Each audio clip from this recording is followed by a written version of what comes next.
Yo, what's up? Welcome back to another episode of the SWUS.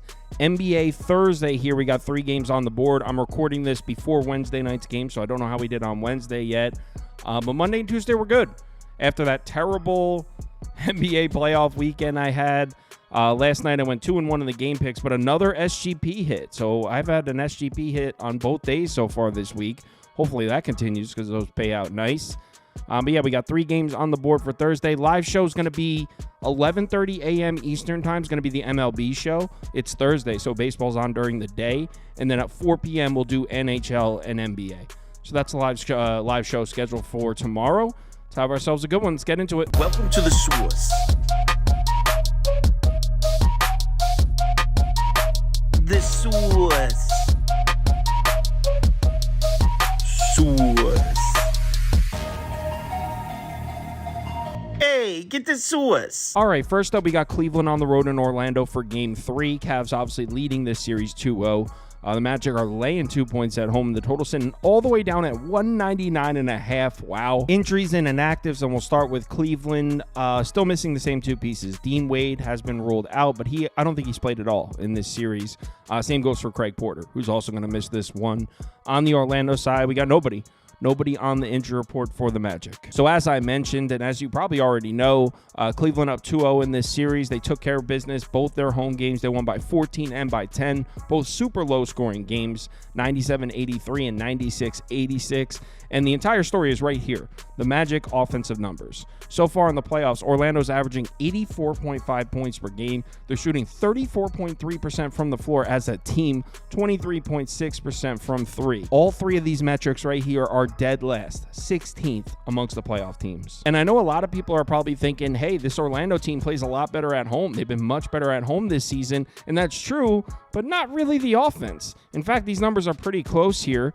You can see home away splits for the Magic this season. Offensive efficiency, 19th at home, 23rd on the road. Effective field goal percentage, 15th at home, 20th on the road. Really not that different. And if you look at the end of the season, since March 22nd, the Magic last 7 home games, 18th in offensive efficiency, 22nd in effective field goal percentage. So I don't know if we can count on this Magic offense bouncing back just because they're at home. And let's not forget, this is a Cleveland Cavs defense that entering the All-Star break was one of the best defenses in the NBA. They were second in overall defensive efficiency, second to, I believe, Minnesota at the time, and third in defensive effective field goal percentage. So the Cavs had a lot of injuries. Maybe they got healthy and got hot at the right time. Is it that unbelievable that the Cavs are now a top 5 defense again? I don't think it is. And if Cleveland's defense is back to playing at a top 5 level, they are literally a nightmare matchup for the Magic. Orlando offense took more shots at the rim than any other team in the NBA this year. 34% of their shot attempts came at the rim this season, first in the league.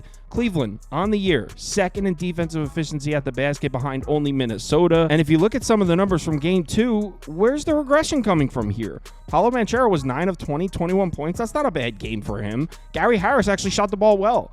5 of 10, 4 of 7 from outside. He had 14 points. Franz Wagner did have a bad game, 5 of 17, 2 of 4 from 3, though, with 18 points. So I guess you could point there, but I don't know where the regression's coming from here for the Orlando offense. And let's not forget, Donovan Mitchell had an off night shooting. 9 of 22 from the floor, 2 of 10 from 3 with 23 points. So he's bound to bounce back and shoot well. I know the entire world's going to be betting Cleveland here. I hate that, but there's just no way I can get there with Orlando. So I think what I'm going to do is take the under at 199.5. I know it's disgusting, but specifically my favorite bet would be the Orlando team total under 100.5. I like it. I'm taking it. Next game. New York Knicks basketball on the road in Philly after taking games 1 and 2 of this series. Sixers are laying 4.5 points at home. The total sitting at 202.5. Injuries and inactives, and we'll start with New York. Mitchell Robinson has been added to the report for the Knicks. He's listed as questionable, and I know some of you might be thinking, oh, it's fine. Hartenstein's been the starting 5. Well, actually, when you're playing a team like Philly with Embiid, it's nice to have 2 bodies to rotate on and off, and Mitchell Robinson ended up playing 30 minutes in Game 1, especially when foul trouble. Embiid's so good at drawing fouls, so they want Mitchell Robinson to be active for this game. So the fact that he's questionable, it's not insignificant. On the Philadelphia side, we got Joel Embiid listed as questionable, but I think we all expect Joel Embiid to play. He's obviously dealing with a lingering injury. I doubt he's in jeopardy of missing this game. So let's take a look at Game 3. Obviously, we know the Knicks won both home games to start the series, 111-104 and 104-101 on some late-game heroics in Game 2. But for me, watching this series, the main story is Joel Embiid. When he's been on the floor, the Sixers have been the better team, and I said that before Game 2. In Game 1, he had a plus-minus of +14, +3 in Game 2. So when Embiid's on the court, the Sixers are winning the battle. And if you look at the plus-minus from these two teams, I mean, it's very clear. The Knicks bench are just dominating the Sixers bench. Bogdanovich plus 14.5, McBride plus 14.5, Mitchell Robinson plus 11. These are the second unit guys for the Knicks. And if you look at the Sixers, Embiid plus 8.5, Kyle Lowry plus 6. The starters are beating the starting five for the Knicks.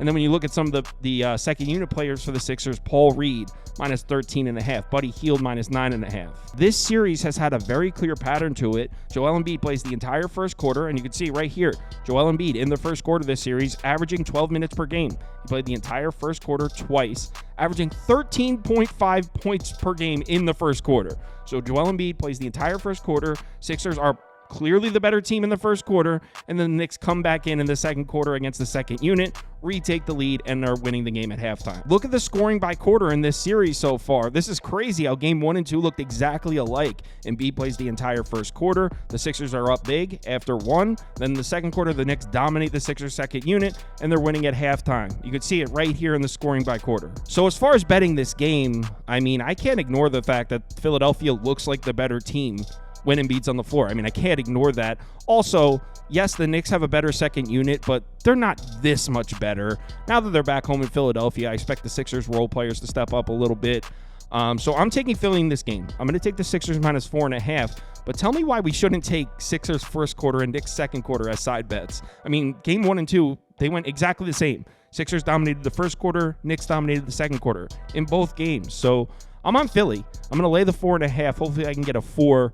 And I might put down Sixers first quarter, Knicks second quarter as side bets. Next game, Denver on the road in LA to play the Lake Show. Lakers catching a point at home here. Total sitting at 216.